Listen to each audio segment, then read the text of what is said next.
Right, back again, Northerners United. Another episode. This week we've got Sam on again. Here he is. How you doing, Sam? You all right? Not bad, mate. How are you? Not too bad, not too bad. Another one, fans opinionated after the first full week of fixtures. This is recorded before the City Burnley game. But yeah, it's been a interesting return to Premier League action. Which games have you watched this weekend? I watched ours against Everton. I Yeah. wish I hadn't. I watched part of your game away at Spurs. I watched part of the Villa Chelsea game. So to be mate, I've not probably sat there because it's the no fans thing as well. It's really strange to try and watch. I don't know how I feel about it. But Yeah, have it's you not, watched it's not any? quite the same. You've seen Calvert-Lewin after the games asking, like, did it feel like a derby? And it's like, to be honest, it didn't. It felt kind of weird because obviously there's no fans. But yeah, we'll come to your game in a second.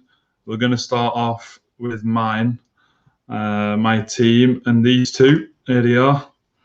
Pogba Bruno playing together in their first competitive game. And obviously the question everyone's asking is, can they both play together? It reminds me of the Gerrard Lampard. Can they play together? Obviously two top players. But yeah, as soon as Pogba came on, he made a big difference in the 20 minutes he was on the pitch, or half an hour.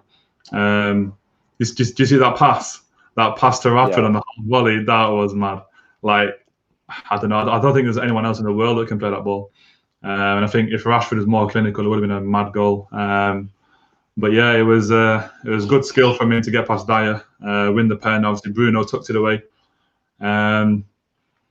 Yeah, it's unfortunate because I think we were the better team overall. Obviously, Jose got his goal and then parked it. It was hard to break down, but I think obviously first game back after a while. If we played them, when we were meant to, 15th of March, I think we would have done them. But it was unfortunate for us. What did you make of it? Yeah, I agree with your point then on Pogba. He livened the game up massively. I thought I was obviously laughing from a neutral point of view that Roy Keane's comments at half time. I don't think he was wrong, to be fair though. He just comes across a bit of a fucking grumpy old man, but I think he's right really what he said, because that was poor from De Gea. It was poor from Maguire, and it was. Obviously, you can't take it away from Bergwijn. You can't take it away from him. He took it really well, but it's at De Gea that's poor. That is poor. He palmed it into the roof, didn't he? And you're thinking, like, you want to palm it away. And I won't mind, but it was literally directly at him as well. It wasn't even like it was to one side a little bit. It was directly at him. This is it, yeah. But I didn't. Again, I don't think any game has been particularly amazing. It's just been a bit. I think everyone looks a bit rusty. Which is 100%. understandable. Obviously, they've had like, I know it wasn't like Liverpool and United. They've had like a few behind closed doors games and stuff like that. I remember we played against Blackburn and stuff like that, just to try and shake off a few cobwebs and stuff. But I think everyone looks a bit rusty, which is understandable, really. But I suppose it needs must at the moment, and some football's better than no football. This is it. And the top four race now is hotting up. Obviously, 8 games left. We're in 5th. Chelsea again won, unfortunately. So they were losing 1-0 to Villa, came back to win 2-1. So they're 5 points ahead of us. We're joint points with Wolves, I think. Sheffield United again lost. I think Arsenal are pretty much out of the race now for Champions League, even 5th. But yeah, it is getting tight. I think whoever obviously is the most consistent over the next 6 weeks, 5 weeks, they're going to be the ones that get the 4th. And if 5th does get it as well because of City, then I don't know. I think United probably end up getting 5th. Then it's whether City get banned. But yeah, we'll see. Anyway, on to your game. So we've just seen Liverpool edge 1 step close to the title with a point at Goodison. I think the way I'd phrase it is that you were held by them. Obviously, Liverpool, the team on the front foot, trying to create, trying to score. I thought Naby Keita was probably your best player. trying to instigate attacks, passing and moving. I think you were fairly solid defensively until Lovren came on. Gave Everton a few chances. But yeah, we've got. I think like Everton had a couple of chances after Lovren came on. There's one you can see from Calvert-Lewin. I think Davies as well at the post. But yeah, what did you make of it overall? Well, I thought Ancelotti set his team up well, and obviously it was more defensive and more organised than outright attacking. But it'd be stupid to do otherwise. I think a lot of teams just sort of sussed us a little bit and stifles a lot because they will sit back and play more counter-attacking football, which makes sense really because if you try and play football against us, we'll just batter you. That works because we're better at football than a lot of other teams are. And that's the way. It's facts really. So yeah, I don't have every credit to him. Do what they need to do. I thought we looked quite rusty. You mentioned in there, we mentioned off camera that from the very first kick of the game, Naby Keita looked good, and he didn't look rusty. He just looked like he settled straight back into it. And he was one of them that Gary Neville and Martin Tyler kept saying taking risks. And he's one of he drops his shoulder and bursts past the player, and then tries to create space. And actually tries to not just pass it sideways again and pass it backwards. He's always going forwards. So I was a bit surprised really when he took him off Klopp. But apart from that, there was nothing. I think it was a sort of game that we couldn't play until next week. We wouldn't have scored. It was one of them really. Nothing was happening. In terms of, I think after half an hour you could tell like it was going one kind of way, and if there was going to be a goal, it'd be like a set piece. I think Van Dijk came close with a couple of headers that could have been like knockdowns. Even like you had a couple of I think that free kick from Trent looked like it was going in. The one that the guy headed it over the bar, the guy that was in the wall. But yeah, it would have taken like an individual bit of brilliance or something like a set piece to break it, rather than like a normal Liverpool goal, if you like. Because I think Everton were quite compact. But yeah, if City win tomorrow night, which when this video goes out, it'll be like tonight, and they'll close the gap to 20 points. So, which is stupid to say. But no, I think it's a matter of time. When do you reckon you're going to wrap it up then? I don't really like to say anything until it's done because it's been I know, but you know what it was like before this whole thing happened. I'd just rather just about wrapping it up. Today I knew we were never going to win. That didn't even cross my mind for a second. That I thought, we could get a result. Well, I could even get a result. I never thought we'd win, not for a second. I was saying to you off camera as well. This season, I think it's our last 9 results at Goodison or something, and it's like this season was 0-0, last season 0-0, season before 0-0, season before that 1-0, season before that 1-1, season before that 0-0. Then the following 2 seasons there was 2 more. There were 2 draws, and then the last one we won. And it was just we don't tend to win there, and it's just. So when people say, "Oh, 2 more wins, box this off, we can win it at Palace," I'd never thought that for a second. Doesn't matter if we have fans there or not, we're going to win. I didn't feel like we were going to win. We never do. We're just a bit too conservative in them sort of games. Yeah. Never really properly. We know like we never really get into gear properly. We're just happy to sort of let the game pass us by and not really do much with it. It's similar to when you play yours, especially at Old Trafford. It's like you don't fully go for it because of the nature of the event and obviously the biggest game in English football. I think sometimes it can maybe get to the players, and maybe it's part of the tactics not to be full out attack or whatever, and not be your usual self. But yeah, I think the fact you've had so many draws probably explains why when you did win that game at Goodison, I think was it Mane, 95th minute, you went a bit mental, didn't you? Apparently in the stands, just a little bit, yeah. Broke a leg. Fucking mad that. But I was looking at it's in a stat before on Twitter actually, and it said our last 7 games combined at Goodison and Old Trafford, we've not won a single one under Klopp.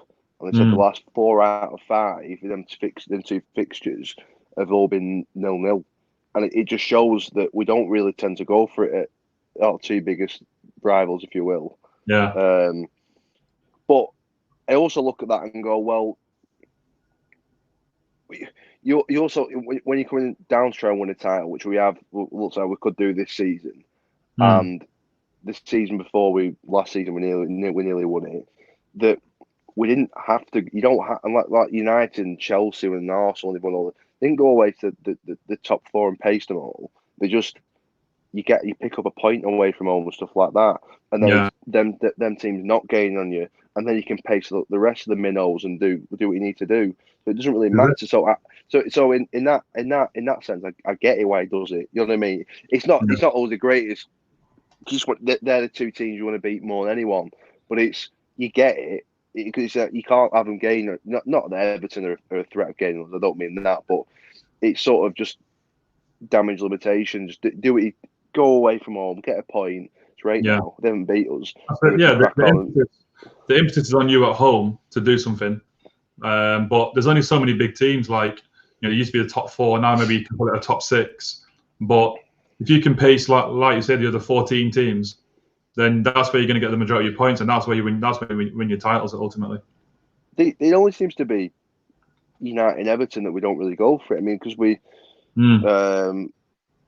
it's like we won at Chelsea this season.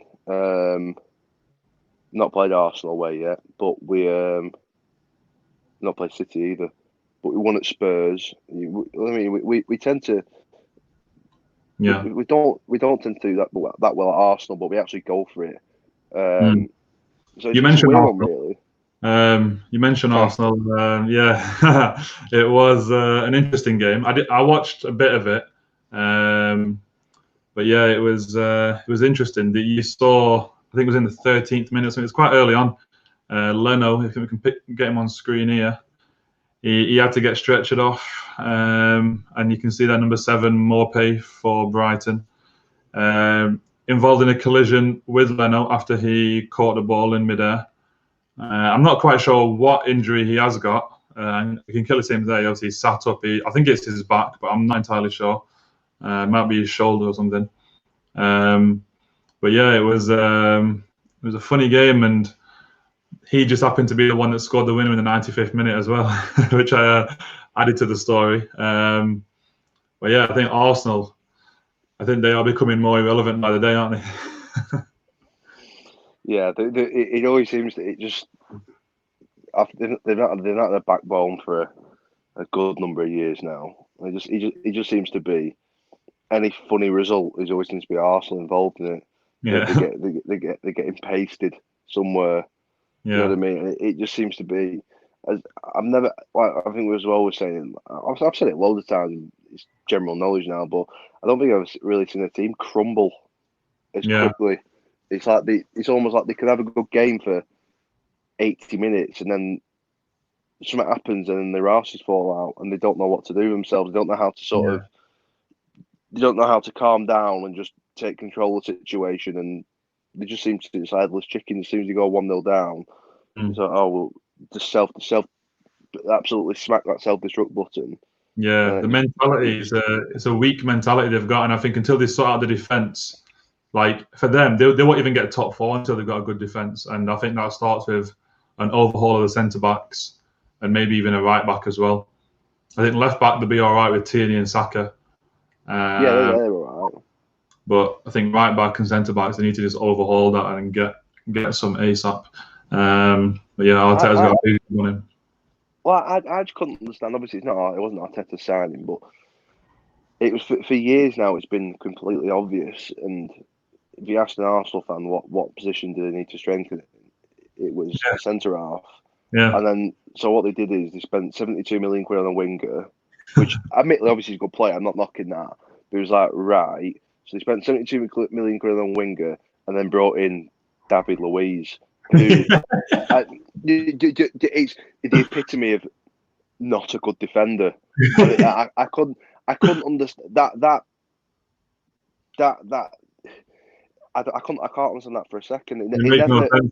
Because they came out. Sorry, just interruption. They came out before the summer transfer window, saying they had about 40 million to spend. So, well, okay, everyone knows they got no money apparently. Then they go and get him, Pepe, for 72. So that just disregards the budget. And then I think it was transfer deadline day. They got Luis for like 8 million. So it made no sense at all. They had no strategy, and ultimately they're reaping the lack of rewards now.